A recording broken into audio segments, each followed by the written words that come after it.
Welcome,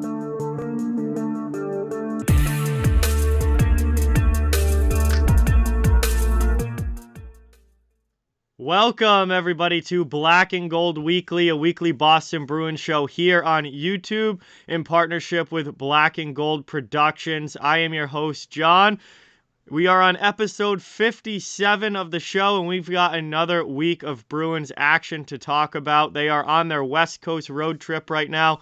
Gotta say, so far it's been going pretty well. They still got a couple games left on this trip. We'll see how they close it out, but all in all, I think it's been solid, at least to this point.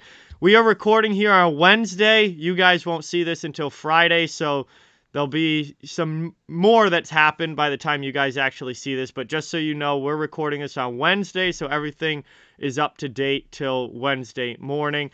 As always, we got Danny here. What's going on, man? Another week of Bruins action in the books, and you ready to talk some hockey? Thanks for being here. Yeah, absolutely. No problem. They say the West Coast is the best coast, and that was certainly the case, at least so far this week for the Bruins. And as you know, I like to do my numerical Bruins episode counter. We are on the Steve Heinze number of episodes here on Black and Gold. And I actually had to help John out with this one a little bit. He had to remember Steve Heinze. Obviously, I don't fault him because we weren't even born. Well, we were born, but we were very young when Steve Heinze played for the Bruins. But he was a 1990s staple for those of you who are a little bit older than us. So yeah, I don't know how I've never heard of this guy. Like, never knew anything about him. I looked at his page. He played like the entire 90s with the Bruins, and I literally did not know this guy at all. And I only knew him because of the NHL video games. But you know, if there's a upside or a plus side to playing video games, that's it right there. Yeah, you learn a little bit sometimes. So, episode 57 here. This is going to be a fun one. We got quite a bit to talk about. Before we get into it, I do want to give a big thank you to Mark Allred and the entire team at Black and Gold Productions. This show is in partnership with BNG and would not be happening without them. So, big thank you to everybody at BNG for all the support. I also want to draw your attention down to the description of the video. There are 3 links down there. Top one is for Boston Bruins apparel. Second one is for NHL apparel from any of the 32 teams. And the bottom one is for NCAA college apparel. If you're in the market for any of that, there's a lot of great options. All your usual stuff like hats and jerseys and shirts and whatnot.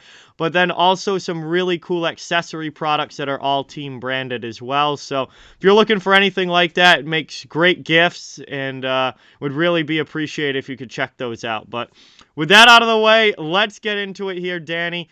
And I guess we're going to start with a couple of news pieces, a couple of players that I want to talk about. And then we'll get into breaking down the last week of games and whatnot. But right off the bat, I want to start with Jeremy Swayman, Bruins rookie goaltender, having another fantastic year this season for the Boston Bruins.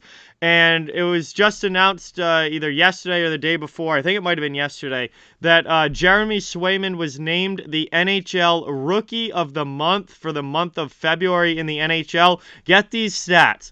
He started 7 games for the Bruins in the month of February.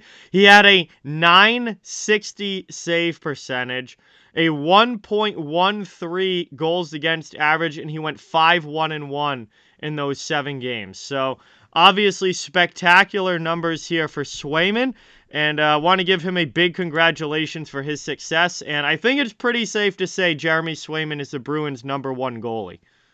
Yeah, if there was any question as to whether he could handle the spotlight, those questions have absolutely been answered. He's looked incredibly comfortable in net, and I think, honestly, not to, place blame or start any controversy or anything, but the fact that the top goaltender spot is now no longer in question, and he is the #1 guy, he's been able to kind of take it and run with it. I mean, those stats are absolutely ridiculous. I mean, you look at just what he's been able to accomplish. He had a shutout against Los Angeles most recently, and he had a shutout against Ottawa in February 12th. So that's 2 shutouts in less than a month, and he is playing out of his mind right now. And I also think part of it is a testament to the defense. They always say that In order to be successful, a goaltender has to have a good defense in front of him, and the defense has really stepped up their play as well. Yeah, and it couldn't have come in a better time for the Bruins either because Linus Ullmark has not been as good. There were points earlier in the season where Ullmark looked outstanding and was having a great stretch, but he's kind of faded a little bit here and he's not playing his best hockey right now. So the fact that Swayman has been able to step up with Ullmark not playing well and really kind of take over and win all of these games and put up such great numbers, that's really helped the Bruins survive not having Ullmark playing his best. Yeah, and there were times at this point over the course of the season where Allmark and Swayman were playing well, but it felt like they were only playing well together for stretches. It wasn't consistent, and the Bruins are still kind of dealing with that right now. I know it's something we've talked about on the show before, but for me, it was more important that Swayman play well because he is the future at the position, and as we kind of touched on last week, there were questions as to whether he could handle an extended schedule versus the sample size that we saw last year, and he's answered those questions with a resounding yes. Absolutely. So, big congratulations to Jeremy Swayman for being the NHL Rookie of the Month in February. He is playing outstanding right now. And hopefully that continues here for the Bruins, because if they're going to be a legitimate threat come playoff time, they're going to need a goaltender playing at an extremely high level. And it looks like it's most likely going to be Jeremy Swayman, the guy doing that. Yeah, and it's going to be a good test for him, too. Yep. Especially if you're looking at a career-long goaltender for Boston, getting those playoff games in his first, I guess I'll call it extended season, right? Yeah. His first extended season can only help him moving forward, and he's going to get a taste of what playoff hockey is like, and that, I think, is important for his development. Yeah, absolutely. I think, anytime you get a young player potentially playing in playoff games and getting that experience and that really does help out their development. And, it's just another step in that NHL journey where when you're playing in the playoffs, that's a new level. And you've got to, step up and you either sink or swim in those big moments. And I think, for Swayman being such a young goalie, if he can get playoff games in this year and actually get some playoff action, that's only going to help him going forward. And, obviously we're all hoping and somewhat expecting that he is going to be the future in goal for the Bruins. I think that the sooner you can get him in playoff action, the better. And I hate to bring this up, but when we talk about Swayman, I'm not saying his career will turn out like this, and I think you know where I'm going with this, but I think of Andrew Raycroft because I remember even being a young kid talking about these types of conversations, how he was going to be the guy, he was going to be the Bruins' long-term answer.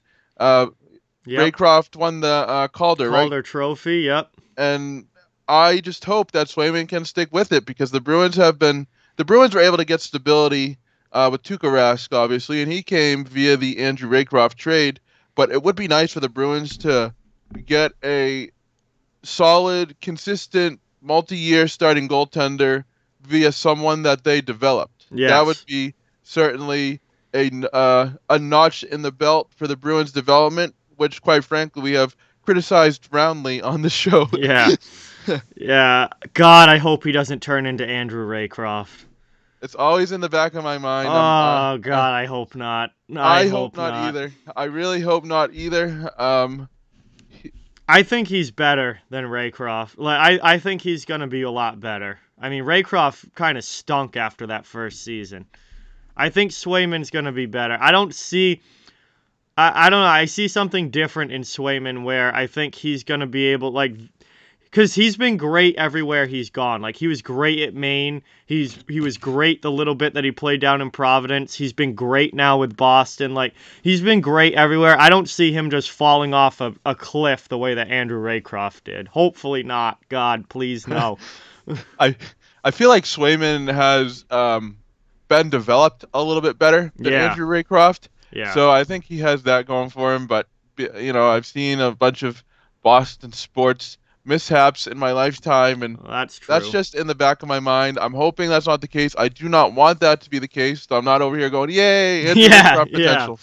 But it's something I think about. But right now, I mean, he's not even comparable to Andrew Raycroft. He's playing absolutely great hockey, and he's provided the Bruins with stability between the pipes at a time when the Bruins have had just lost their own multi-year veteran goaltender. Yep. Yeah, so big congratulations there again to Jeremy Swayman. He had a fantastic month of February. Another player I want to talk about is Jake DeBrusk. Certainly someone that's been talked about a lot on this show, a lot throughout just Bruins media in general. And somebody I've certainly had my fair share of Yep. criticism for. But Jake DeBrusk in his last 6 games, over his last 6 games, 7 goals and 9 points in the last 6 games, including a hat trick against the LA Kings back on Monday night. So DeBrusk all of a sudden just coming out of nowhere here with this massive couple of weeks, and all of a sudden is really producing here for the Bruins, which has been a big help to their secondary scoring. Can I just say I don't know what to think about Jake DeBrusk because part of me wants to be like, yay, he's finally turning into the player that we thought he could be, and he's finally putting up consistent numbers. But at the same time, he can disappear so quickly. He's a very feast or famine type of player. So while Yeah. I'm happy he's producing right now, are we gonna get this Jake DeBrusk a month from now, a week from now, even? That's the big question. But I do think that again, shuffling the lines has been a huge asset for the Bruins. And, DeBrusk has certainly made the most of his chances and upped his trade value. Yeah, so there's so much going on with this DeBrusk situation because he still has a trade request out there. They've started to ask him about it. They asked his agent about it, and the trade request is still out there. It's not like he's like, no, I want to stay in Boston now. Like, no, he's still hoping to get traded, but he happens to be playing really, really well right now for Boston. Um, which I guess is a good thing because he's upping his value. I mean, they're going to get more for him if he's scoring like this than what he looked like early in the season. So I guess in a way that's a good thing, but it's just such a weird situation when you have a player that wants out, that still wants out, but is playing at this level and is playing really, really well. It's just such kind of a weird dynamic now between him and the team. It is because usually you see guys kind of give, half an effort or kind of look disinterested. He's looked the exact opposite. And, I was reading an interview that he did on, I believe it was Tuesday after the Kings game, and he said that his teammates are uh, being very, gracious and honoring his trade request. They're not treating him like an outsider. Hmm. And it sounds like he's doing right by his teammates. So it really kind of is a weird situation. I mean, I know there have been, some Bruins fans want to see an extension. I personally wouldn't do that No. because we know how hot and cold he is. But I'll be interested to see if the Bruins do trade him, what they can get for him because he's playing well, yes, but the Bruins know that he's a feast or famine player, and so do all the other teams in the NHL. So I'm Yep. wondering when it comes down to trade time, will teams bite on the fact that he's playing well right now, or will he will they be more cautious about giving up good pieces for him because he is he can be in and out in terms of production. Yeah, you talk about him being a feast or famine player. He is the ultimate streaky player in the NHL. Like, as good as he's been in these last 6 games with the 9 points and 7 goals, in the 6 games before these past 6 games, 0 points.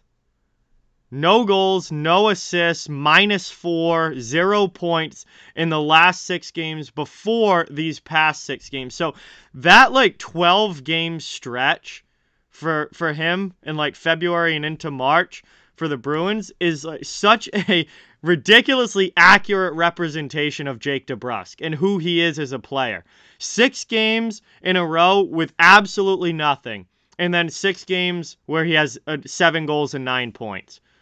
And to think he's one of the only players that have panned out from the 2015 draft, that in itself is mind-boggling, but that's another conversation for another show before I get into a rant.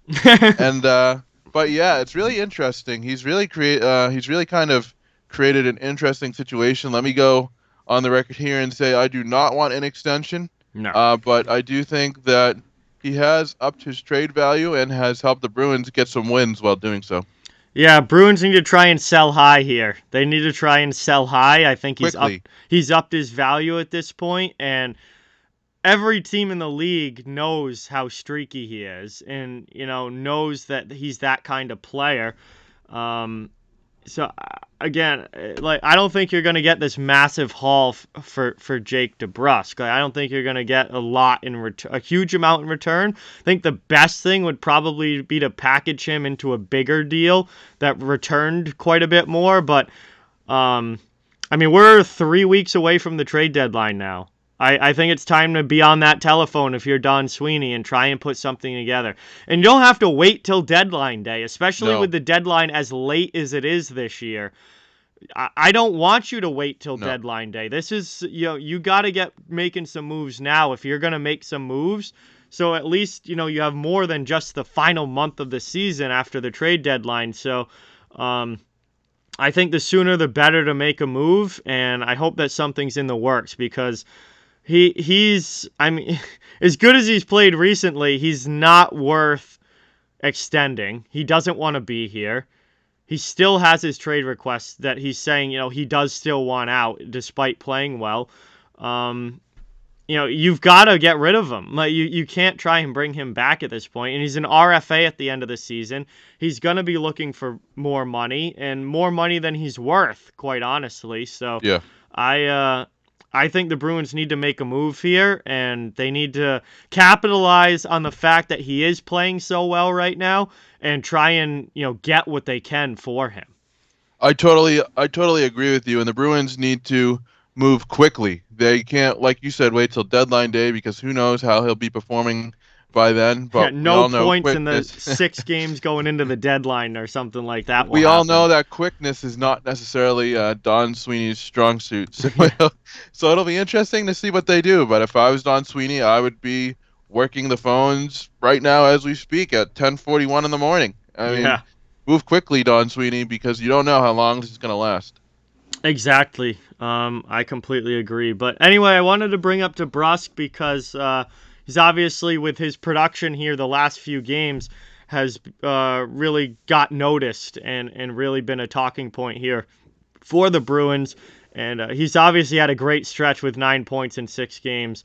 But again, the 6 games before that, he had 0 points and was -4. So again, it's feast or famine with Jake. He's either playing really well or he's doing absolutely nothing. And that these past 12 games is kind of just an overall representation of Jake DeBrusk in his entirety and just the way that he is. Yeah, and I'll be interested to see what the Bruins get for him. Hopefully a team offers quite a bit to the Bruins. I don't see it happening, but one can dream. It's just a very difficult situation. He still wants out. He's a restricted free agent. Yep. He's going to want a lot of money, so the Bruins would be wise to get him off the books as soon as possible. All right, so now we're going to take a look at these last few games. Going back to last week when we recorded, the road trip hadn't started yet. It just finished off. They had just beaten Colorado at home. They had a couple days off, and when we recorded back on the 23rd, they were headed out west to Seattle. We looked ahead to this road trip. We looked at the last, Seattle, San Jose, LA, and Anaheim. These 4 games that were going to be played between us recording the show.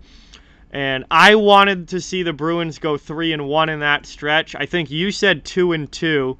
You were thinking 2-2 for the Bruins in that stretch. Either way, they go 3-1, the only loss being last night against Anaheim. But they beat the Kings, they beat the Sharks, they beat the Kraken.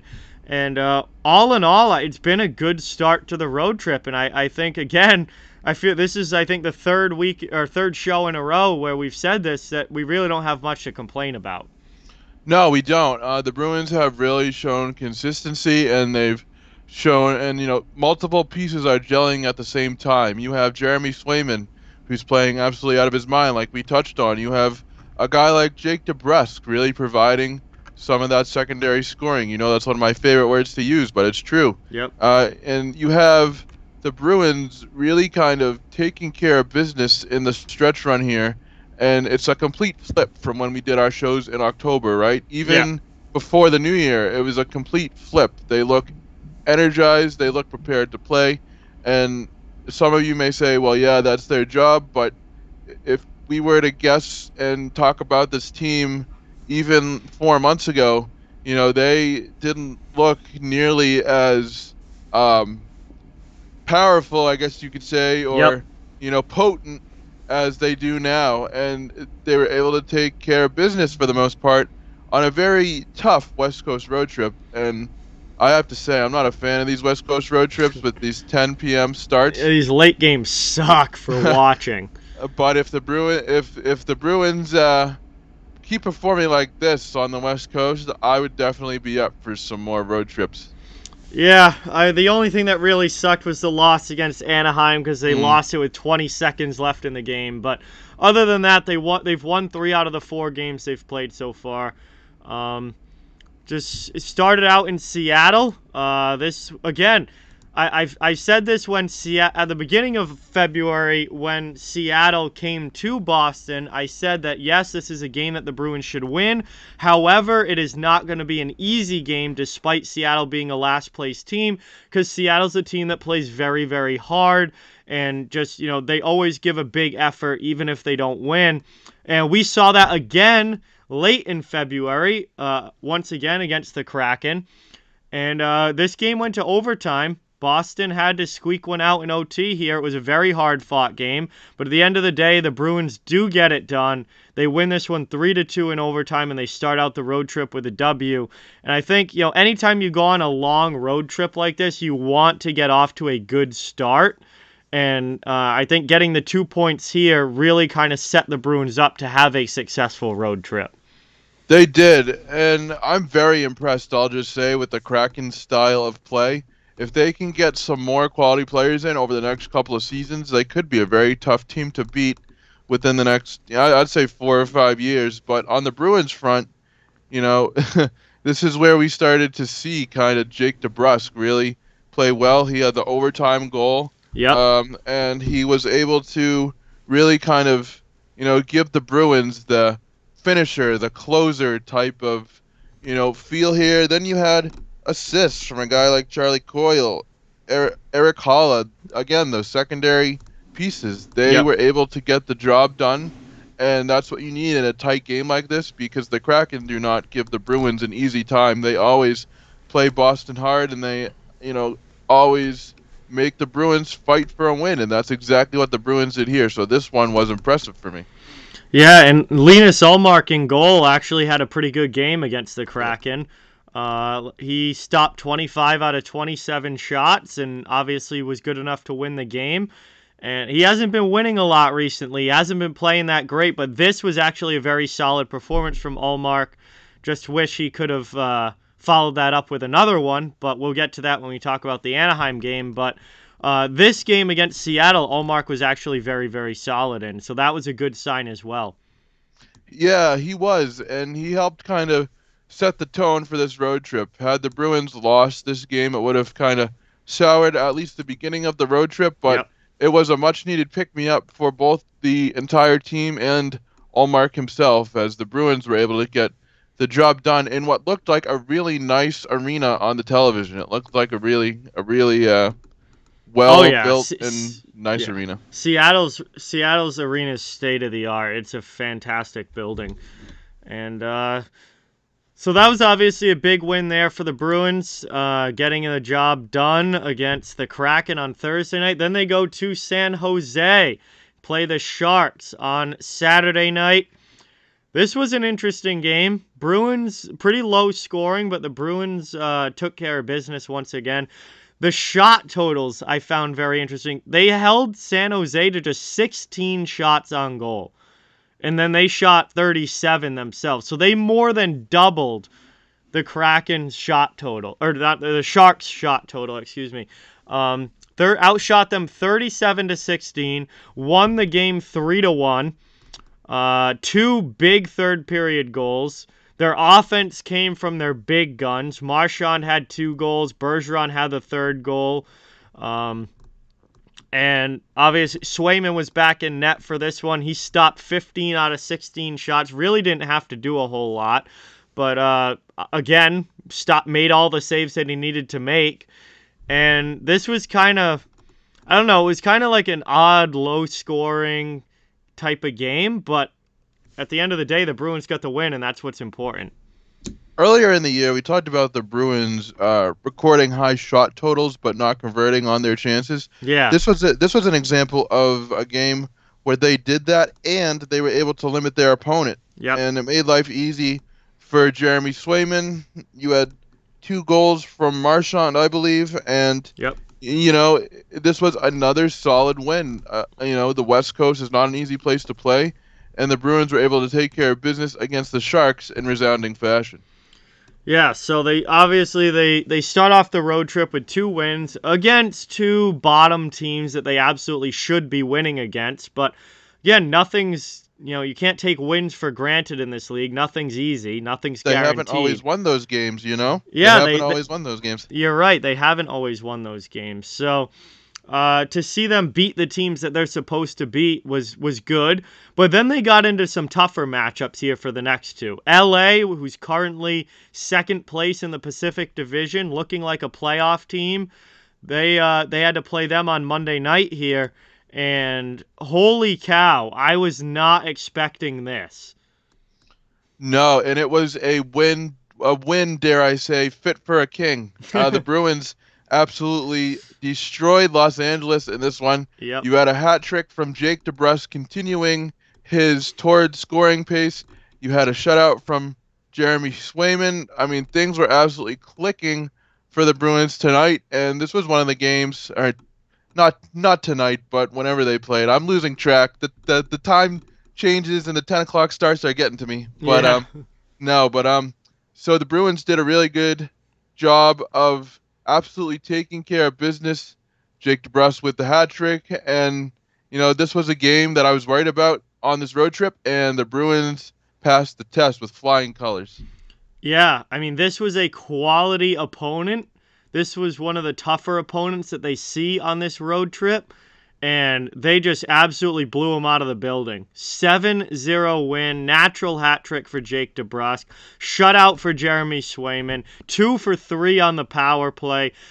Big fight from my man Freddie. Freddie dropped the gloves with Lemieux. Finally, about time. Frederick hasn't really fought much this year. About time he gets involved with it physically, and he and Brendan Lemieux had a very spirited scrap. That was awesome. And this was a perfect night for the Boston Bruins. You could not have asked for anything more for the Bruins in this game. And you know what else I liked about this game was a goal from Taylor Hall. Yep. And 2 goals from Eric Haula. It seems like Eric Haula has really kind of found his scoring powers lately. I don't know if that's the case looking at the statistics, but it seems like he's been able to find the back of the net a little bit. Oh, he's producing so much better now than he did at the beginning of the season. He was a guy that everybody was kind of ragging on back at the beginning of the year because he was a free agent signing. He was supposed to come in and boost the, expected to be on the third line, kind of trying to boost that third line. And he didn't really produce much early in the season, but now he's played a whole lot better. He's up to 7 goals and 22 points on the season. That's pretty much that's where I expected him to be. I said it back at the beginning of the year. If Eric Haula has a 30-point season, that's a win. That is a good year for Eric Haula, and he's got 22 points through 51 games right now.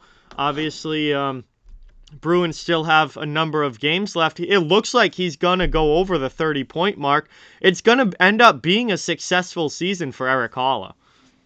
And in all 4 games, the last 4 games, actually 3 out of the last 4 games that the Bruins have played, Taylor Hall has a point, Yep. at least 1 point. So He's we up were to worried 40 about him. points on the year now. Yeah, yeah, we were worried about him kind of being able to find his groove, and we were getting a little frustrated. He's definitely found it, and it's not even just because of this road trip. He's been able to play well over the last month or so, so that's huge for the Bruins. Yeah, he's on pace to have probably around 60 points this season. And if we look at Taylor Hall and the last number of years, he hasn't had a 60-point year.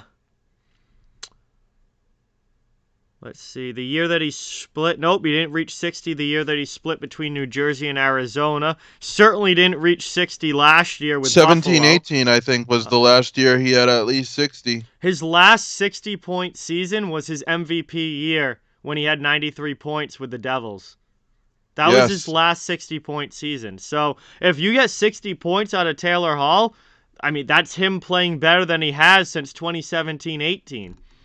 Yeah, and when you look at what he did last year, he had, let's see, 29, 30, 33 points. I was never good at math. That's why I was a communications major. Yeah. But he had 33 points last year, so he's already eclipsed that mark, and it's been really great to see him kind of turn into the player we thought he could be, because he's such a talented hockey player, and it was very frustrating to see him just not be able to make much of an impact on the ice, and that's completely changed now. Yeah, absolutely. So it's good to see Hall starting to pick it up. He's had, again, like so many of the Bruins, it's been completely different since the calendar changed.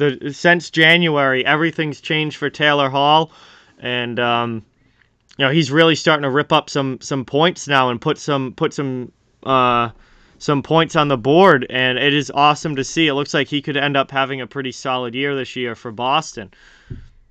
Yeah, absolutely. And this is the type of play that we were sort of expecting from him, and I just really like watching him play because he's so talented. There's a reason why he was the number 1 pick in, let's see, 2010?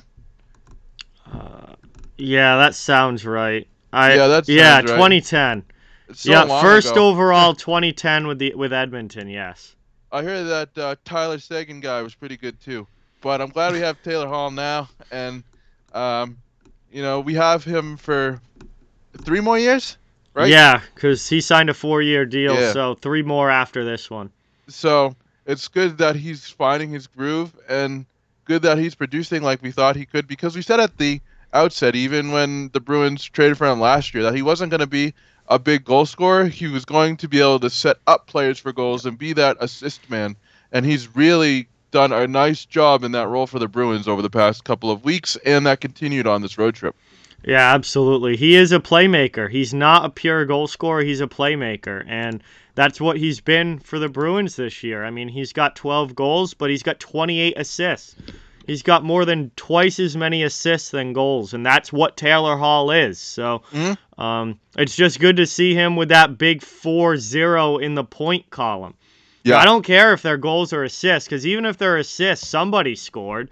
So, I want to see point production, and Taylor Hall is now giving the Bruins pretty darn good point production.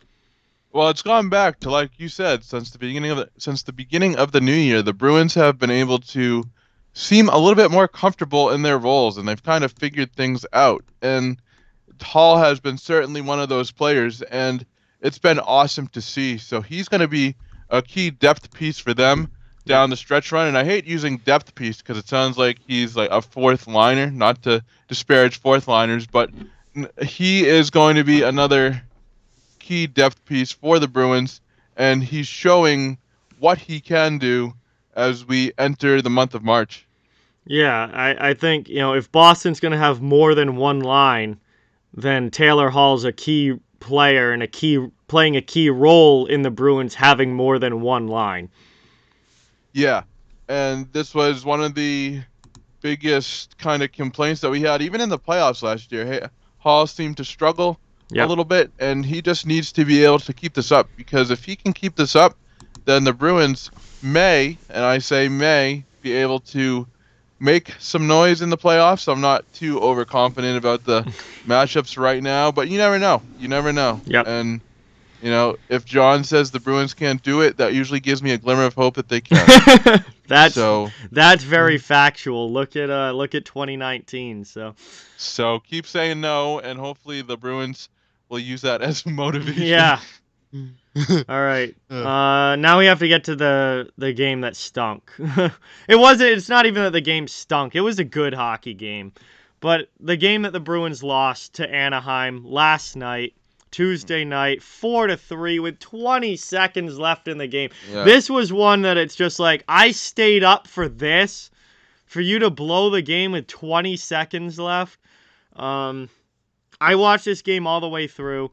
It was so up and down. There was a lot of good things. The fourth line was incredible. Nick Foligno had his game of the year. Gordie Howe hat trick for Foligno. He had a goal, assist, fight, just so involved in the play. Fourth line in general was awesome in this one. There was a lot of good things. There was also some not so good things. And at the end of the day, Boston just comes up a little bit short. And they're now 3-1 in their last 4 games on this trip, and it broke the 5-game winning streak. It did, and it was a heartbreaker. It was frustrating.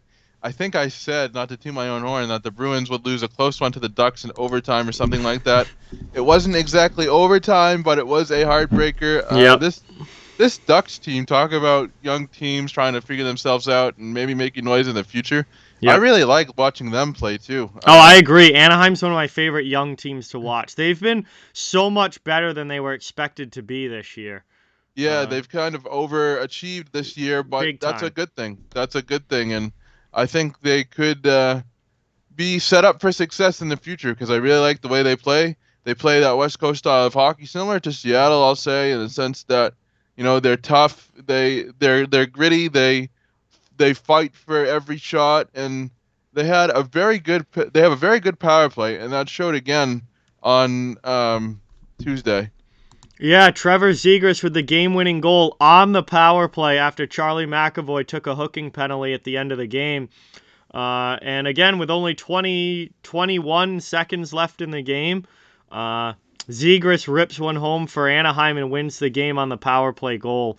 Ducks went 2 for 3 on the power play in this game. So their first goal was on the power play and their last goal was on the power play. And that generally, if you're getting power play production like that, that's going to help you win. And if you're the Bruins, they've got to do a better job of killing off some penalties here. Shout out to Boston University. Trevor Seagrass is an amazing player. He's so good. I remember amazing player. He was the guy that I was telling people as soon as he was drafted, like, you got to watch out for this kid. He is going to be really, really good. And I watched him live in person at BU, and he was always the best player on the ice. When he was at Boston University, and no matter who they were playing, whenever he stepped on the ice, he was the best player on the ice. And I'm not at all surprised that he's having the success that he's having already in the NHL. There have been 2 players in particular that I've watched in my college hockey viewing career, so to speak, that I really thought had the it factor. Johnny Gaudreau and Jack Eichel. And both of those players, you've seen what they've been able to do in the pros. I'll add a third name to that list, Trevor Zegras. I mean, he's another player who's been, highly touted ever since he committed to Boston University.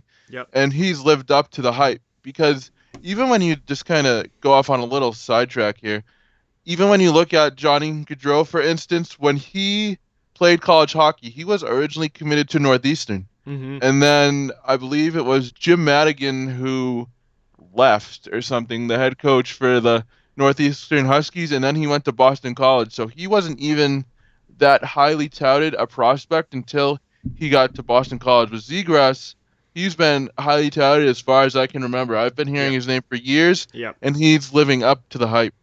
Yeah, 100%. He's without a doubt one of the best young players in the NHL, and he's only going to get better from here. I mean, he's just a rookie. Imagine 5 years from now what he's going to look like. I think he's a guy that could become a 100-point player in this league. If you want to look at a team with development, I know we complain about development all the time. But the Ducks are another team that the Bruins should look at and say, wow, look at all the young talent they've developed, because they have a nice core to go with them into the future. Yeah, I mean, obviously Zegras and Drysdale were, very high draft picks, and Anaheim looks like they hit on both of them, Hmm. which, you don't always hit on those high picks. Anaheim's Nope. hit on both of them. Isaac Lundestrom has turned into a very good player. Troy Terry has turned into a Yep. star player.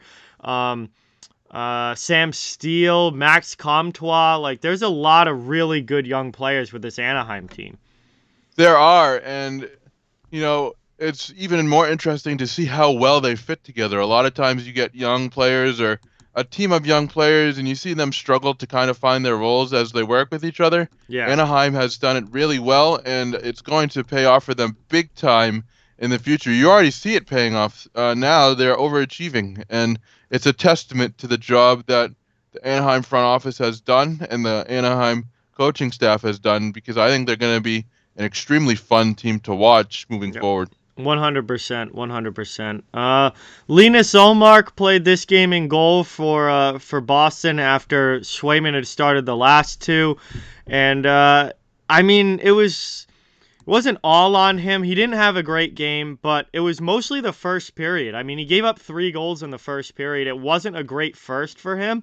But after that, he kind of locked it down for the most part, obviously until the end when Zegras scored on the power play. But he made some big, big saves in the second and particularly in the third period to keep the Bruins in this game. So all in all, I mean, the numbers aren't great. He gave up 4 goals on 28 shots. It's only an .857 save percentage.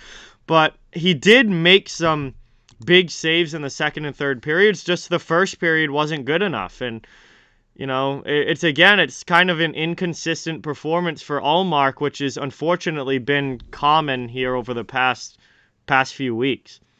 Yeah, and it stinks because unfortunately that big first period kind of did him in. But yeah, I'm not worried about Allmark per se, but he has struggled a little bit. I mean, he did okay against Seattle, but Yep. Anaheim was certainly not his best game. At the very least, Swayman is playing very well, so the Bruins. It's not like the Bruins are a mess at goaltender by any means, but you Yeah. would love to see the two of them playing well at the same time. Yeah, that's the big thing. Is like I feel like for most of this year it's been one or the other. Like Mm. when Ullmark's been playing good, Swayman wasn't playing that great. When Swayman's playing good right now, or playing great right now, Ullmark isn't that great. I want to see them both get going and playing their best hockey at the same time. Boston could be a dominant team if they could get both of their goalies playing at a high level at the same time. They really could. And, I hope it changes in the playoffs. I hope the Bruins goalies kind of get in sync for the playoffs. But as it stands right now, it's been hard to get them both working together at the same time. And if there is a player that really needs to step up over this next month or so, it is going to be Allmark, because Swayman has done a fantastic job, and you obviously want to see him a lot in net as a starter, but you also don't want to burn him out too quick. And so Allmark, I would have to say, really needs to have a big month if the Bruins want to continue to climb up the standings. Yeah, I completely agree. And, Boston's up to that first wild card spot now. They've passed Washington. Washington continues to really, really struggle. They're 6 points back of Toronto for the third spot in the division. I don't think they're going to catch Toronto. It's certainly not out of reach, but Toronto's been playing pretty good, so I don't think they're going to catch the Maple Leafs. But right now, Boston would be facing the Tampa Bay Lightning in the playoffs, and I just think that'd be a tough matchup. Tampa's had the Bruins number in postseason series here over the last few years, so I think at this point, obviously Swayman's your number one goaltender. He would be your starter in the playoffs, but man, this seems like a team that has potential, could maybe win a round or two, but I think it's going to largely depend on matchup, and it's largely going to depend on goaltending. And right now, I don't think Tampa Bay would be a favorable matchup for the Bruins. Not that Carolina or Florida would be either. Yeah, I was going to say, you look down the list of potential opponents, and there really are no favorable matchups for the Bruins. This is going to be a tough playoffs, I don't whoever think they there's face. favorable matchups for Yeah, anybody. no. Like when you look at the Eastern Conference, every matchup is like just wildly difficult for everybody. It's going to make for fun watching as a fan. I know we kind of talked about it last week, but Yep. it's going to, I mean, it's going to be stressful as a Bruins fan, depending on how far they go, but it's going to be enjoyable hockey overall. Oh, big time for sure. So, getting ready here. Looking ahead now to the upcoming schedule. We nailed it, the Bruins nailed it. We didn't nail it. The Bruins nailed it over the last 4 games with their 3-1 record, which is either what we were hoping for or even better than what we were hoping for. So they finish out the road trip here coming up over these next couple of games. Then they come back home and play LA next Monday. There are 3 games that the Bruins play between now when we're recording this and when we'll be recording next week's show. Thursday is against Vegas, in Vegas. And obviously that game will have happened by the time everybody watching gets to see this episode. But Vegas on Thursday. Vegas coming off a win against San Jose, but have not been playing very well overall. They've been really, really struggling. But they've gotten back into the win column, beating the Sharks, which, again, a team that they should beat. 9 o'clock game in Vegas. I don't know. I feel like this is going to be a pretty tough one for the Bruins. I do too, and I honestly will say a loss in that one just because I feel like, I don't know, the Bruins, I know it sounds kind of crazy as the Bruins come off this trip here, but they tend to struggle against some West Coast teams, and I think Vegas could give them a tough matchup, um, on Thursday. So Yeah. I'm almost going to chalk them one up as a loss. I'll be happy it's a 9 o'clock start. I'll say that much. Yeah. And, and so for that one, I'll say loss. No points. Regulation, loss. All right, so Thursday is against Vegas. Then they finish up the road trip, stopping on Columbus on the way back. They play Columbus Saturday night, 7 o'clock. Finally, back to a 7 o'clock start, thank God. But anyway, Saturday night, Bruins versus Blue Jackets. Columbus making a run for that last wild card spot. They're trying to catch Washington. They're 8 points back right now. They're 7-3-0 in their last 10 games. Columbus is starting to play pretty well. This is going to be an interesting game. I do think that the Bruins should win it, but Columbus certainly isn't going to make things easy. I'm going to say a win in that one because the Bruins will be determined after their loss in Las Vegas and regulation win. So that puts me at 1-1? Yeah, this is also the first time that the Bruins play Columbus this year. When's the last time the Bruins played Columbus? Did they play Columbus last year? Nope, because the Columbus was That's in the right. Central last year. That's right. So you would have to go back to 2019, 2020 for the last time that the Bruins played the Blue Jackets. Now, I'm trying to remember here because my memory is a little fuzzy, but they played the Columbus Blue Jackets in the playoffs in 2019, didn't 2019, they played the Columbus in the second round, yes. That's right, yeah. Yeah, okay, so it's been a little bit. It has been a little bit, and this Columbus team looks way different now than it did in 2019. Yes, they do. And yes, the Blue Jackets are hot, but I'm saying a win for the Bruins, regulation. Hopefully no overtime because I hate the overtime games.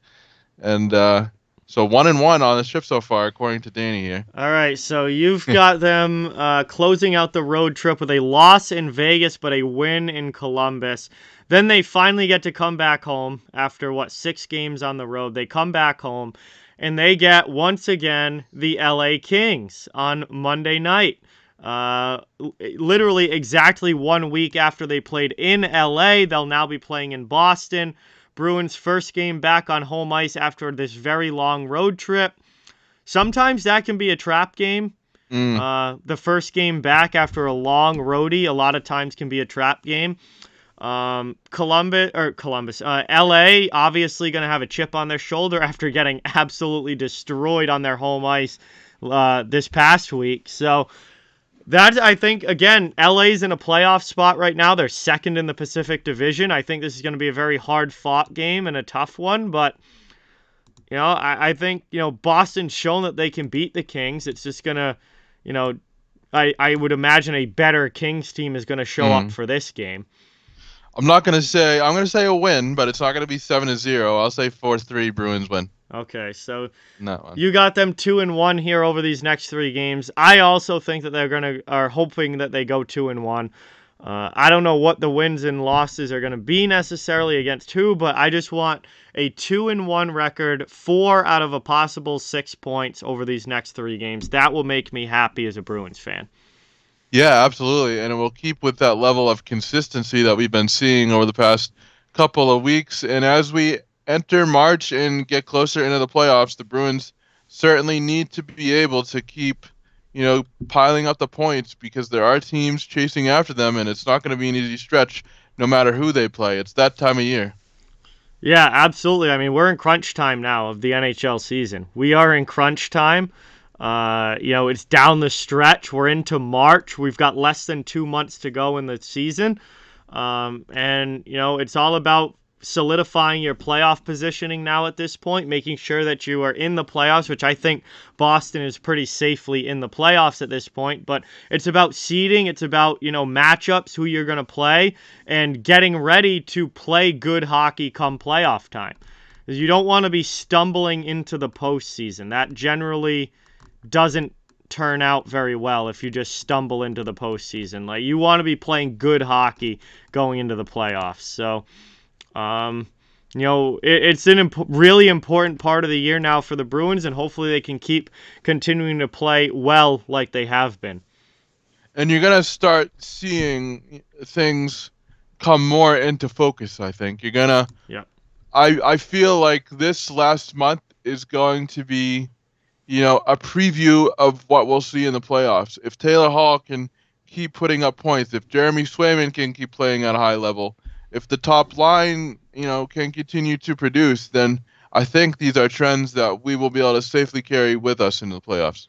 Yeah, certainly. And Bruins are definitely going to need those trends to continue if they're going to do anything in the playoffs. Because, like I said earlier, I mean, there's no easy matchup in the Eastern Conference this year for anybody. Not just the Bruins, but like every single matchup is going to be an evenly matched, very hard-fought, tough series. And again, right now it's looking like Boston is going to be playing either Tampa Bay or Florida or Carolina in the first round. And, those are all really good hockey teams. Yeah, there's no pushovers in the playoffs now. And I'm not totally convinced that this team can make a deep playoff run, but I also would not be surprised if they did. Yeah, I kind of feel that way. I'm not expecting much in the playoffs because I think they're going to get a really tough first round matchup, but I also wouldn't be overly surprised if they were able to make a run, especially if Jeremy Swayman is able to play like the way that he did in February, where, if he's at Rookie of the Month level, I think Swayman could definitely steal a series. And we've seen good goaltending carry the Bruins to a Stanley Cup before in 2011. So yes. Who knows? I know we're definitely, pipe dreaming over here, but it can be done. I mean, once the playoffs happen, it's an entirely different ballgame. Yeah, so we're in crunch time now. It's March. It's another month in the NHL season. We're getting down to the end of it here. Trade deadline is about 3 weeks away. End of the regular season is about a little less than 2 months away. It's really crunch time for the Bruins and for everybody else in the NHL. So we'll have to see how things go. Hopefully we have another good week coming up for Boston. Hopefully they can close out this road trip strong. And, then obviously continue finding ways to win when they get back on home ice. But that's pretty much gonna do it here for episode 57. Danny, once again, man, thank you so much for taking the time to do this. It's always awesome talking hockey with you. Thank you for having me again, and hopefully by this time next week we will continue to be happy about the results of the Bruins so far. Yeah, I certainly hope so. Once again, want to thank Mark Allred and the entire team at Black and Gold Productions. This show would not be happening without them, so can't thank them enough for all of their support. Please check out www.blackandgoldhockey.com to see all the great work that everybody at BNG puts out each and every week. There's a great podcast network with a bunch of different shows, articles coming out each and every day covering the Bruins. Really great people there, so thanks again for all the support. Don't forget about the links in the description of the video. If you guys are in the market for any Boston Bruins apparel, NHL apparel from any team, or NCAA college apparel that you want to rep, all down there with those links in the description.